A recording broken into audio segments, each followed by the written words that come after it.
Bears Nation podcast. It is late night Bears Nation podcast, Wednesday, August 17th, the eve of the Bears' second preseason game against the Seattle Seahawks. And I really wish that the Bears were a competent organization and that there wasn't much to talk about, because most good organizations are just doing joint practices, letting the work happen there, getting in fights if you're New England and Carolina. But no, this is Chicago, and we're still figuring things out. So we're still going into the second game. Not sure what our offensive line looks like. Not sure if our field is going to be a sandbox or not. Not sure who the good receivers are, who you can count on, if any of them outside of Darnell Mooney.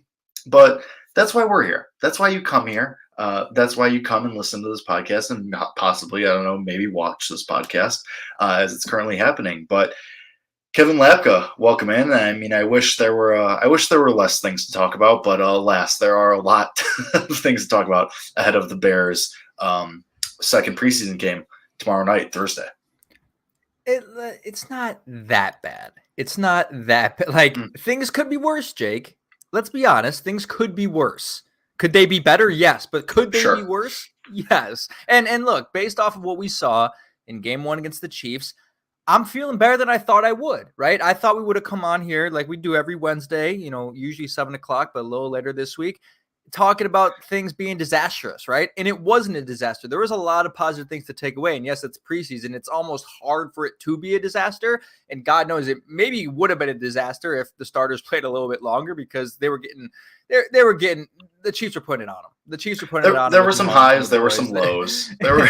There were some individual good performances, but like in general, like the Chiefs went down and scored in one drive, typical Chiefs football. Doesn't matter if you don't have Tyreek Hill, like that's just what they're going to do. But in general, like there were good things that we could take away. I'm feeling more positive. And now you play the Seahawks without Drew Lock because he's out for COVID. He probably was only going to play the series. Is that a good thing? Like, are you sure you don't want Drew Lock there? Yeah. Oh, my poor self. I don't get to watch Drew Lock now. It's ruining my Thursday. I was looking forward to watching Drew Lock torch the Bears defense. No. But yeah, there's going to be some more things to follow. But yeah, there's still some weird things lurking in the background. Saint Omni is lurking in the background, and whatever. If he's even real. If he's even if he's a person. Did you see Ray said he's real? Or Ray said he looked him up. Ray Diaz looked him up. From 670 to score, said he's doing some investigating. He says he's a real person, and like, well, his place of employment claims that he's there, but that he moves locations a lot, and that he's never in one place. So we don't have photographic evidence that this person exists. We don't have a birth certificate. Allegedly, this person exists, but I remain skeptical. Yeah, I mean, it's weird, and I guess we could talk about it real quick again. There's not too much to talk about, but. The way I see it right now is Roquan Smith isn't helping himself. That's the way I see it. Like, he's certainly not helping himself. And I think we're nearing a situation where either Roquan, like I'm getting more not optimistic, but I think it's becoming more likely that he either gets shipped or that he's just going to have to accept, the deal that Ryan Poles has already put out there of $17 million. Like, Roquan Smith, if his plan was to come to Ryan Pace and start playing hardball, start playing poker with him and start, saying, this is how we're going to do things. I'm going to try to, use my leverage to get you to pay me $20 million. It's not working so far. It's not working. St. Omni's breaking the NFL rules right now. He's handling it the wrong ways. And other teams are going to notice that as well. Other teams are not going to see that and be encouraged by what has happened in the past couple of weeks. So let's hope, and that scares me then, maybe his trade value goes down in that sense. But nonetheless, I think the last possible, if you were to rank the outcomes of this, where number one is he gets traded, number two is he gets re-signed to the Bears for the deal that Ryan Poles put out, which we believe is around $17 million. Number three is he gets the record-setting contract. I think the record-setting contract is last on that list right now. And I'm completely fine saying that. I think that is almost out of the realm of possibility where it's just not going to happen. I mean, do you agree after what we've heard and what we've seen that you don't believe that that's even possible that he gets that record-setting deal with the Bears anymore?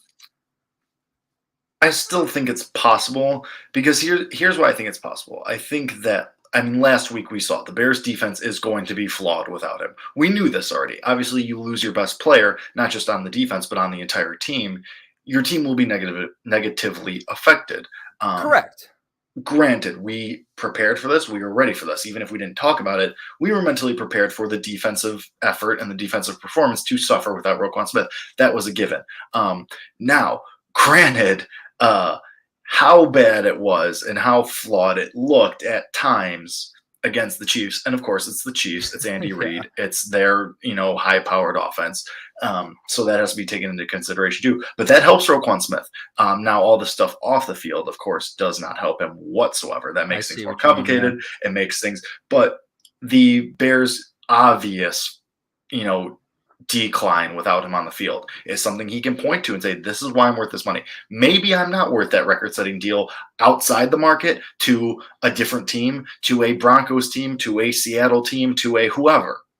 But to you guys, I'm for sure worth this because look what just happened. And look at what happened when I was off the field last season and the seasons before that. Your team suffers. And if you want, because the whole thing with the Bears, what we said time and time and again, of course, that if the Bears are going to have success, we've talked about Justin Fields' leap and the offensive line coming together and some of these receivers, taking a step forward.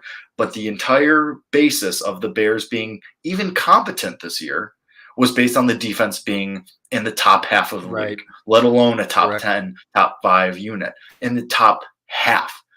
Without Roquan Smith, you're not that. Simple as that.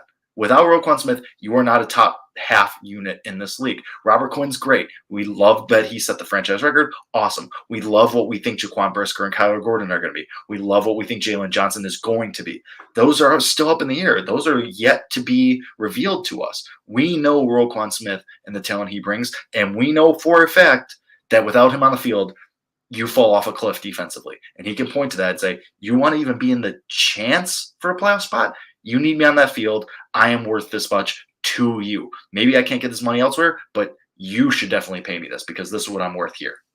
You're absolutely correct. And I completely agree with that. Now it comes to the question again of like, at this point, I think it almost is going to change week to week. And, as these things develop and as we hear more things and as this goes on, like, I think people's opinions are going to change on whether they really do want Roquan Smith back on the team or whether they're going to be okay taking a first round pick and maybe another pick, or there's the dream scenario out there where they trade him for DK Metcalf and maybe another pick or, something like that. At this given moment, again, like at this given moment, after what has happened in the past week, I know we talked about this in depth last week, but this is how much things have changed in the past 7 days.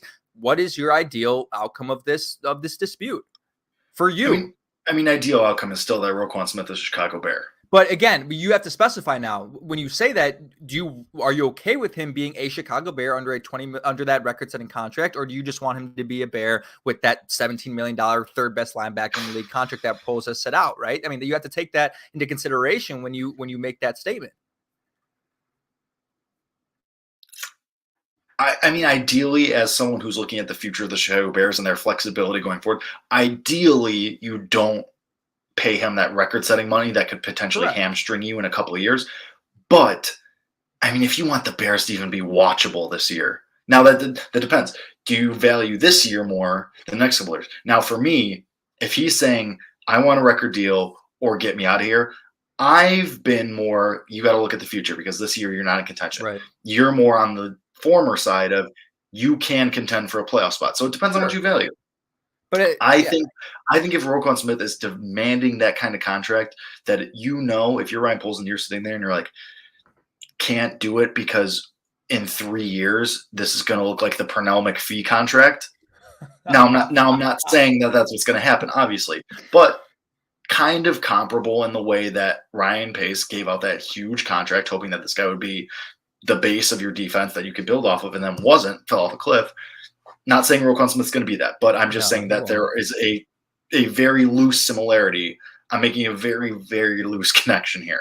But you don't want it to turn into that. If Ryan Poles is steadfast in this, I don't know, you're worth that record money, then you got to stick to that. And you got to say, okay, we will draft someone. Maybe he won't be as good as you. Maybe they won't be as valuable as you. But we can't risk spending this money for where we want to be 2 years from now, 3 years from now, whatever it might be. So ideally, obviously, Roquan Smith is on the field as a Chicago Bear. But if he's saying you got to pay me that $20 million, I think you might just have to cut it and leave him in Seattle. I agree. I agree. And hey, those two teams meet this weekend. Maybe there's going to be, some conversation between Ryan Poles and I forget who the GM of the forget who the GM of the Seahawks is, but maybe they'll move the field. Snyder. No, Snyder, maybe. I don't know. I'm bad with GMs, but yeah. So let's and hey, Ryan Poles has to remember future. John Schneider. I was right. Who is it? John Schneider. I said Snyder. I was close. Right. And look, Ryan Poles has to remember that in his back pocket is a future Hall of Famer in Jack Sanborn, right? And he has to know that undrafted free agent out of Wisconsin, Jack Sanborn, who had an interception, a tackle for loss, a fumble, and 7 tackles against the Chiefs, is in your back pocket if you decide to ship Roquan away. So that's a good segue. Can you imagine? Can you imagine the way this fan base would react if you chose Jack Sanborn over Roquan Smith? That would be. Oh, Lord. Well, it wouldn't be choosing him over him, but it would if Sanborn started to get first team reps in the regular season again. Well, like, I don't. If they trade Roquan for a first and another pick, or a first and a wide receiver and something, Well, the problem is we don't know what you can get. You don't even know you can get a first because it's a linebacker. We don't know how you value the linebacker position. So that's a whole thing too. I think I hope you can get it first. Again, if you're not getting it first, I don't even indulge in the trade talks. Do not indulge in the trade talks if you're not getting it first. Like I don't want to hear it at all. I just think that's the way it's going to have to be. And I think Roquan has to understand too at some point, and it's harder that the fact he doesn't have an agent. Like he has to know his market as well, right? Like he has to know his market. He has to be on the lookout. Right. That is the problem. But he also has to be on the lookout for teams, not only that are willing to trade for him, but then the team that if he were to be traded, he's going to be traded to a team that has to be willing to immediately give him that contract, which is the only reason he's getting traded. So, okay, now you have to find a team who is in need of a line, maybe not even in need, but could use a young linebacker. And it depends whether you're a team that just load up on your team that's close to the Super Bowl. You want to load up. You want to make your team that much better, or you're kind of a younger team. You want to have this guy as your, weak side linebacker for the next 5-6 years, right? But you have to find a team that needs that or wants that and has the cap space to give you that money. Like a lot of the teams that have been floating around, people are like, well, they don't even have the money to give the Roquan right now to have him sign that extension. Right. So it's sort of weird, but let's talk about this game. Again, I mentioned Jack Sanborn. He'll be a name to watch for Bears against Seahawks tomorrow. Or if you guys are, I think we're going to put this out probably in the morning. So tonight and in Seattle. So Jake, let's talk a little bit about, what we saw against the Chiefs and how we're going to use what we saw last Saturday in that win 19-14 Bears over the Chiefs for how we're going to evaluate what think we're going to see on Thursday and what to watch for. It is still preseason, but it's football and there are things to see. And as we saw against the Chiefs, there were guys who stood out. And, again, like it doesn't entirely matter. Like we make a bigger deal out of it. Every year we make a bigger deal out of it. But, you don't want to see bad things, right? You don't want to see guys get beat on coverages. You don't want to see players drop balls, right? You want to see players do well. But just because a player does really well doesn't mean he is going to be a superstar. You have to kind of take it with a grain of salt. But based off what you saw against the Chiefs and what we've heard the past week, what we're expecting for tonight against Seattle, let's hear some names you're looking for or what you're expecting for this game against the Seahawks. Well, I mean, I think this conversation starts and ends with the offensive line, and the number one name there, Tevin Jenkins. Missed all that practice time, obviously, was working with the backups. Now, all of a sudden, Monday comes around, Tuesday comes around, this practice week comes around. Tevin Jenkins is with the ones at right guard, and you still have Braxton Jones at left guard, who looked great against the Chiefs. He looked really, really good. Larry Borum looked like the guy that you thought he was, at least average. And now Michael Schofield got ripped apart over the weekend. He didn't look good. Granted, he was a late signing, still getting acclimated a little bit, maybe getting his legs underneath him, but also was cut from a couple teams for a reason. Wasn't signed for that much, so maybe this regime isn't that tied to him, or maybe is willing to make him a backup for the price that you paid for him. But the story here is Tevin Jenkins. It has been for, a month? 2 months, who he's practicing with, what unit he's practicing with, if he's at practice. And now here we are, and Tevin Jenkins has been with the ones all week, and it looks like he's going to start at right guard tomorrow against the Seahawks. Admittedly, a terrible team, is expected to be one of the worst teams in the NFL this year, but still, that change is noteworthy because this was a guy who we were hearing the Bears were trying to trade, who they were taking calls on, and now all of a sudden he's with the ones. That's a huge jump from this regime hates him and is trying to get rid of him to, okay, now you're with the ones and you might start week 1 and you're going to start week 2 of the preseason. That's a huge difference. And to me, if Tevin Jenkins takes this opportunity, and maybe he's shown even in the closed practices, if he's shown that mean streak that we heard about, and he showed that passion that sometimes he struggles with showing, and is now using that as like, all right, screw you guys. You think I'm not worth anything on this team? I'll show you why I was a second round pick. Awesome. That does nothing but help you. So what I'm looking forward most to on Thursday night is Tevin Jenkins. It seems like he's going to start. What we see out of him. Is he going to warrant another start in week 3? Because you're going to, like, week 3 is the final preseason game. We're not expecting to see a lot of starters. We're not expecting to see Justin Fields, Darnell Mooney, most of the important guys. But if you're going to track, if Tevin Jenkins is on track to start at right guard on week 1 against the San Francisco 49ers at home, he needs those reps. Absolutely. He played 2 snaps in college at right guard. Played almost none, barely played last year, has barely played this preseason. So he's going to play that third game, obviously, if he's on track. And even if he's not, he might still. You have to find out. I've said this for weeks and weeks and weeks and weeks. You got to find out what you have in this guy. Now, this is obviously a positive development in what's happened in the last week.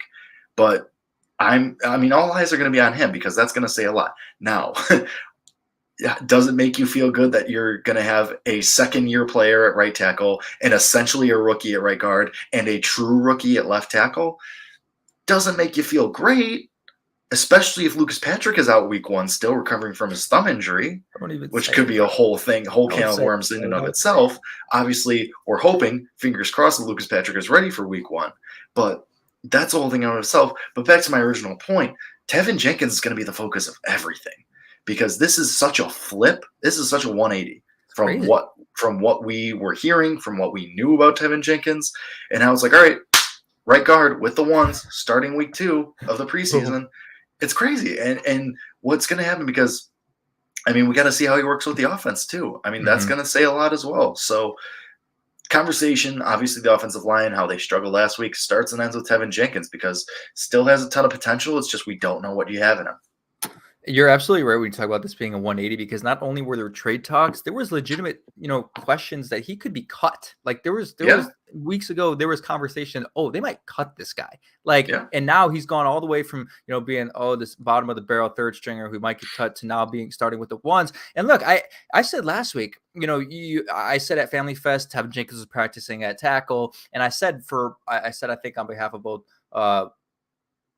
both Jenkins and Bourne, I was like, I think they're staying at tackle, right? Like, I don't think they're entertaining anything with any of those guys moving to guard. And then I said at the end of that little statement, I was wrong. And the little statement, I was like, well, maybe, if they do shore up the tackle spots, like, why wouldn't they at least try to slot one of those guys in the guard? Like, what do you have to lose? You might as well try one of those guys in there. Now they're doing that. And I think at the end of that statement last week, I said, you could actually put together a really good line if you do that. Like, if you have your tackle spot shored up, right? If you believe it's going to be Braxton Jones on the left side and maybe Borum on the right side, right? Or Reef. And then you slot. And to be fair, like Braxton Jones we have heard nothing but good things about him for months. Cody Whitehair's out here saying that Braxton Jones is like the next coming. That Braxton Jones. I didn't hear that. Basically, I'm paraphrasing, obviously, and I'm just doing it into one statement. Cody Whitehair made a statement that Braxton Jones has continued to improve, and that he's got great hands and great footwork. Good. And Cody Whitehair's been in the league for a long time now. He's considered a above average offensive lineman. Has played multiple spots on the offensive center and guard. So, we've heard nothing but positive things about Braxton Jones, which then leads you to think, like, what is Riley Reif's future going forward too? Because where does he fit into this whole thing? Like, do you put him at left guard? Do you put Jones at left guard? Do you do you put Jones at left guard and Reif at left tackle? Like, because you gave Reif a 2-year deal for a significant amount of money, much more than you gave Schofield. Like Schofield, the money you can rationalize putting Schofield on the bench or making him a swing offensive lineman. Reif, you paid him a lot more money, and on a multi-year deal, $12.5 million. Right, and Reif, you paid him a lot more money. So that makes it's interesting. It makes things very interesting going forward as well with those two guys.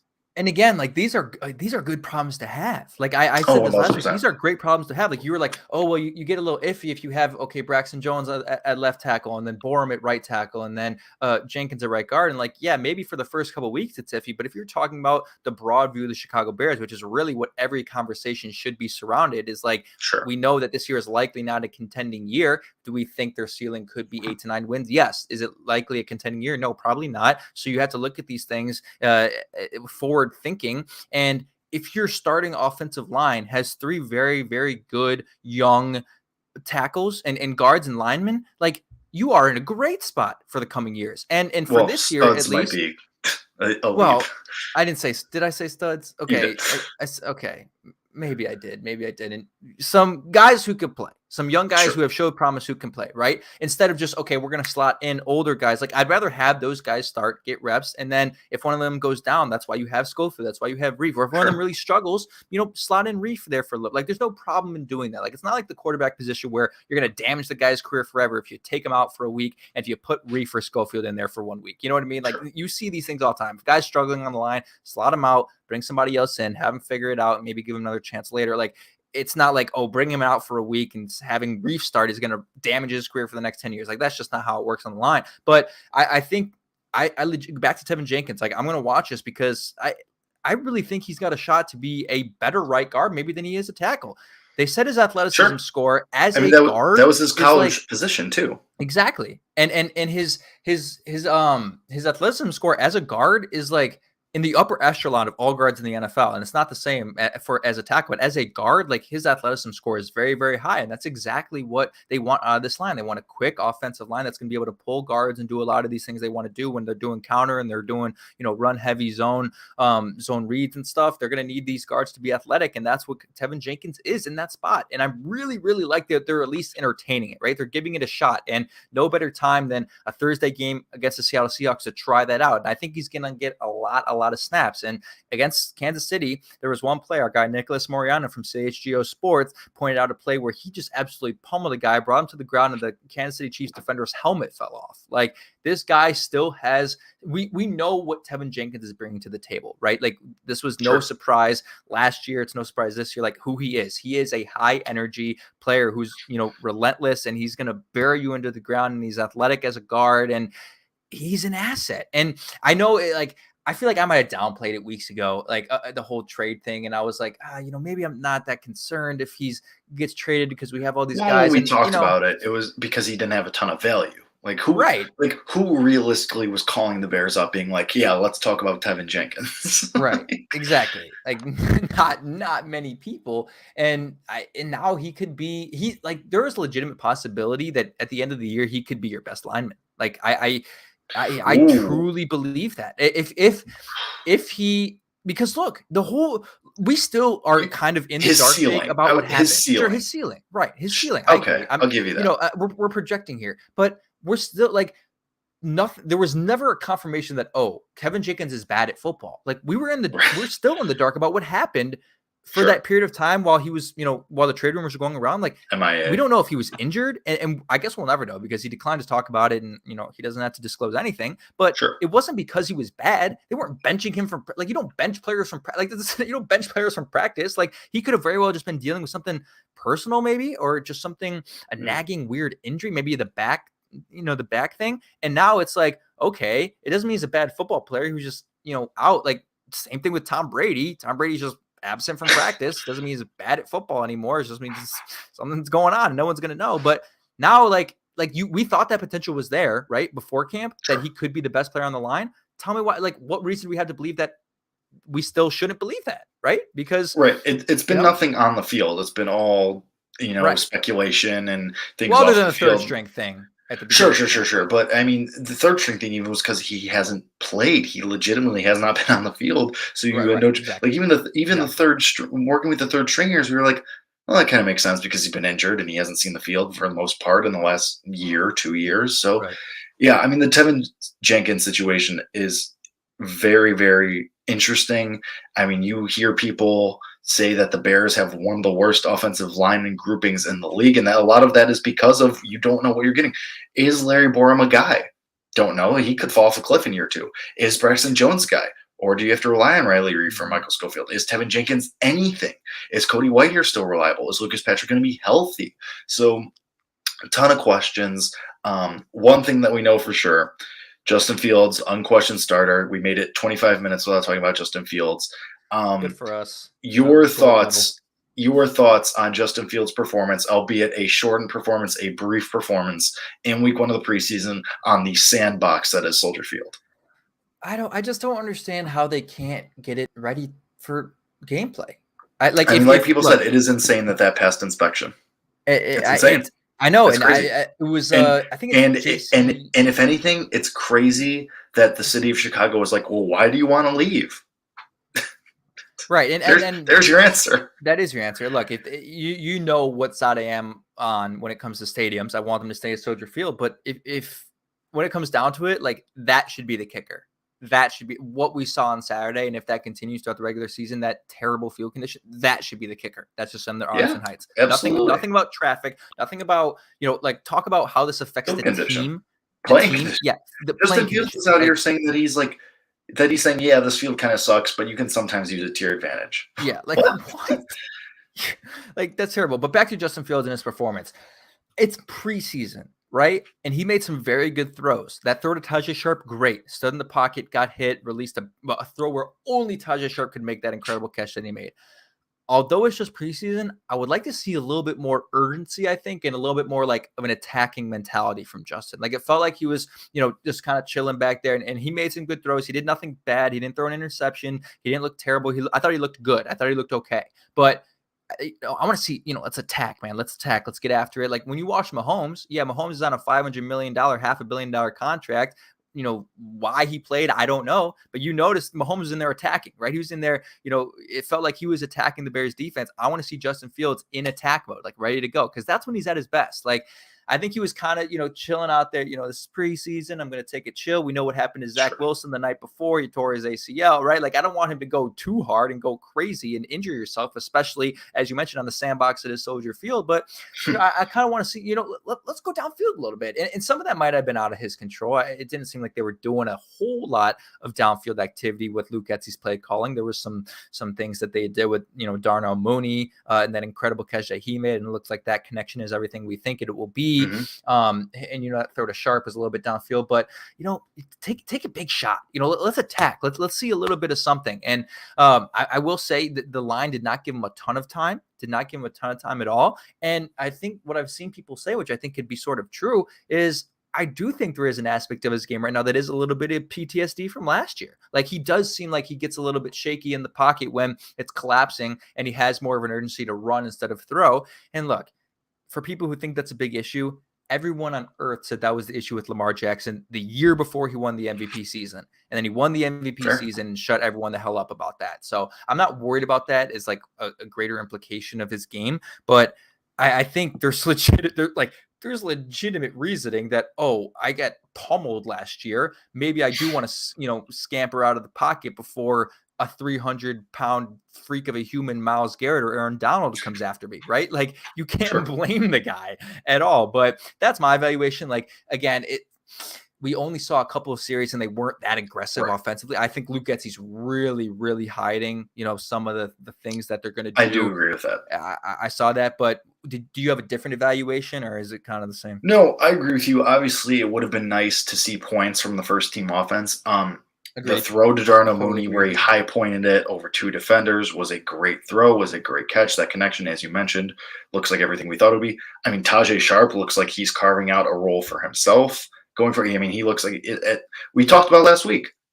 Who's going to take that fourth receiver role? Who's going to take that fifth receiver role? Early return, say it's Tajay Sharp. Now, of course, we'll see what happens on Thursday night. Remains to be seen. So that's the whole thing. But, like most people say, it looked like Justin Fields had some better, quicker decision-making. Looks like his mechanics were more settled down. And against the Chiefs team that is going to be a playoff contender, going to be a championship contender. That's huge. Of course, we expect maybe some bigger numbers against a bad Seahawks team, but I am just happy with Justin Fields being able to make that big play to Darnell Mooney, being able to connect with Tajay Sharp, because we didn't see him connect with anybody that was not named Darnell Mooney last year. Would I like to see a little bit more from the tight ends, maybe from the running backs as well in the passing game? Sure, but like you said, it feels like Luke Getsy is playing some stuff close to the chest, especially because you're playing a very, very good – I said this a couple weeks ago.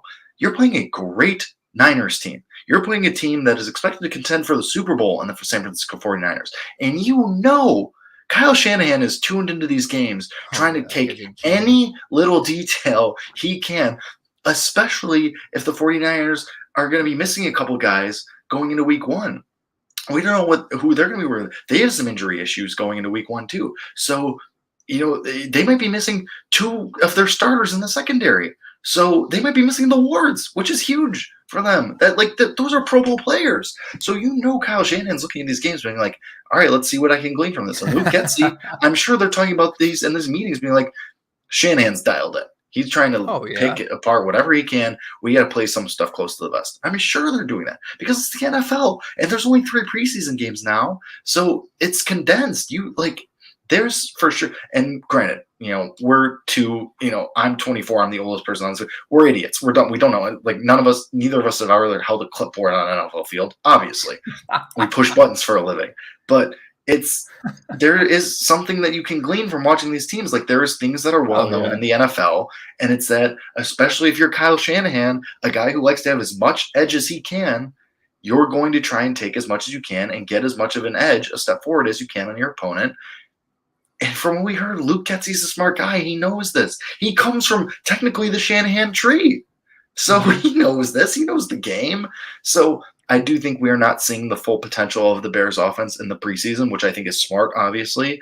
I hope we get to see a little bit more of an expanded, a tiny bit more against a bad Seahawks team on Thursday night. Yeah. And you're absolutely right about, the whole Shanahan, pays attention to these things. That's real, because if you remember last year, the Rams were on Hard Knocks and the Bears played the Rams week 1 Sunday Night Football. And I remember there was a clip from Hard Knocks that everyone pointed out. It was a screenshot of, they were in a meeting. McVay was there, and on McVay's screen, this is again during training camp, was Bears preseason football, right? They take note of these things. They watch these things because as you would prepare for any game, you look at what this team has done or in their other games. And, when it's the first game of the season, all you have to look at is preseason stuff, because you don't get access to all their camp footage, so you have to look at what goes on in the preseason, and they're going to take that in consideration. So yes, Luke Getsy isn't going to show you everything, but he's going to show you a little bit, right? He'll show you a little bit. You should see some different things as far as, play action. And we saw a little bit of that, which I liked, but there's so much more to be unlocked. But what I want to see, they said Justin Fields is going to play 6 to 10 snaps. It sucks that the Bears got that sort of, crappy turnaround, having to play Saturday and then Thursday. That's really just not so dumb. So stupid. I just don't why? What is it? What are you trying to accomplish? For that? And then we have to go to the West Coast. You got to go all the way to Seattle. So they left today, and it's just, I just don't get it. So Justin Fields is going to play 6 to 10 snaps. That could be 1, maybe 2 series, depending on how the first series go. But all I want to see, go down the field, 10 plays, touchdown, done, right? Because that's really what I like. Points. Points. I think obviously this offense is going to be improved from what they do, all over, right? But the problem last year was, they actually didn't have they had a little bit of a problem, but not as big of a problem getting to the red zone as when they were in the red zone. So what I want to see against Seattle is get to the red zone. I want to see more red zone opportunities for that first team, right? And we saw a little bit of creativity, a little bit of what they could do when they got into the red zone with the second unit and the third unit, right? And we saw the Dez do some touchdown. We saw the Tresson Everett touchdown on a little Texas route, which I liked. I think it was a little Texas route, wasn't it, for Ebner? I can't remember. I'm not a play design guy. So. I do.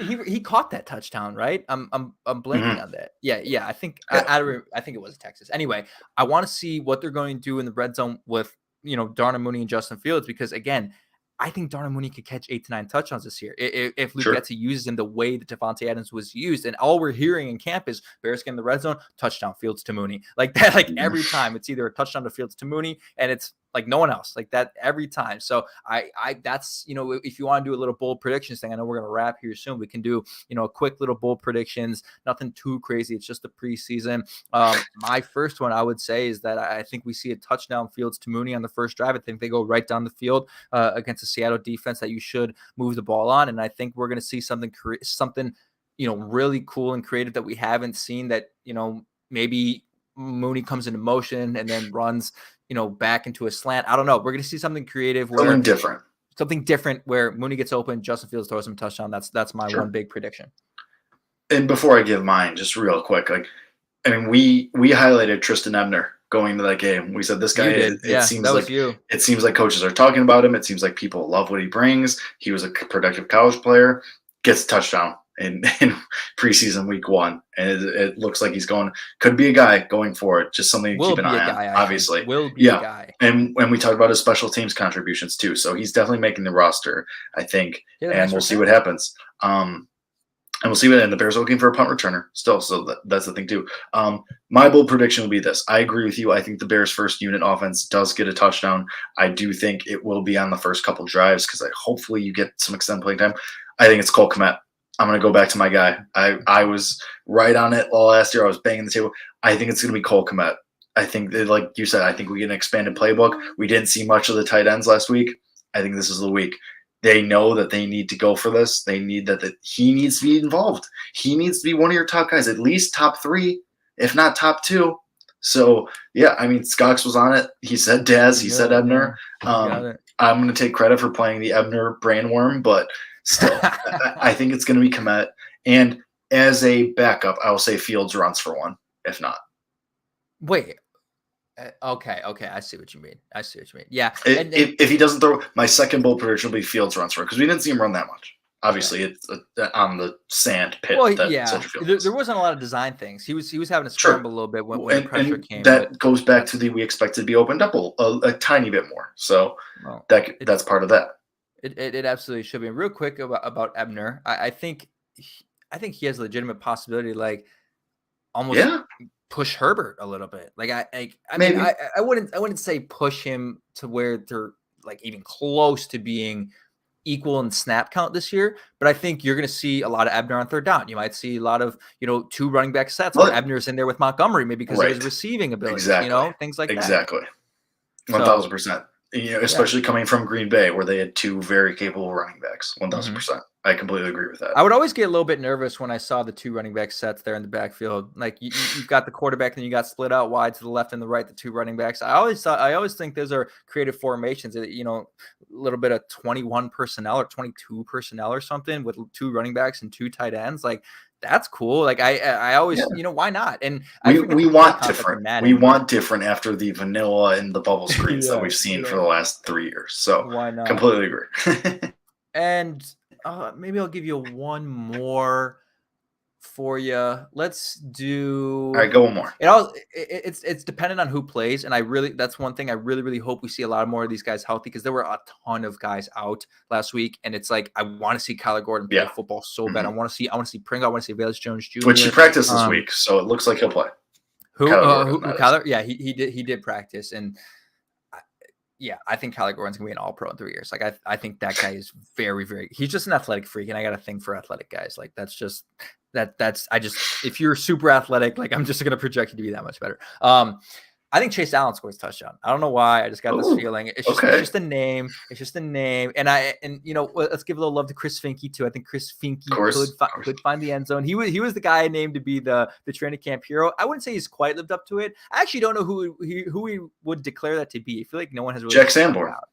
I get okay, sure. Well, Jack Sanborn, the official 2022 training camp hero, Tanner Gentry annual training camp hero. Yeah, the Tanner Gentry Award of training camp hero. But let's do Chase Allen gets in the end zone and Chris Finke makes a couple of nice plays. All right, literally no reason behind those picks. It's just I have a gut feeling, and my gut is wrong 94% of the time. So we'll see. But do you have any more? Or are we good? No, I just want to give Scott said that Velus Jones Jr. too. We're hoping to see him. He didn't play last week. That's a big one. So yeah, hoping to see more of these guys. Hoping to see obviously Tevin Jenkins we talked about. So we'll see what happens. It's preseason. Anything could happen. Biggest thing everyone gets through healthy. Honestly, everyone gets through minimal injuries, if any at all. So that's the biggest thing. But that does wrap up this edition of Bears Nation podcast. A little bit of abbreviated episode, a little bit after dark episode, but appreciate everyone that came through. Appreciate everyone listening prior to the Bears' second preseason game. We will be back next week to break down what we saw, the hopefully expanded offense, hopefully maybe less Roquan Smith drama, hopefully more Tevin Jenkins. But regardless, whatever happens, we will be back next week to break it all down, talk about it with all of you guys. So stick around. As always, thank you for listening. And as always, bear down. Bear down.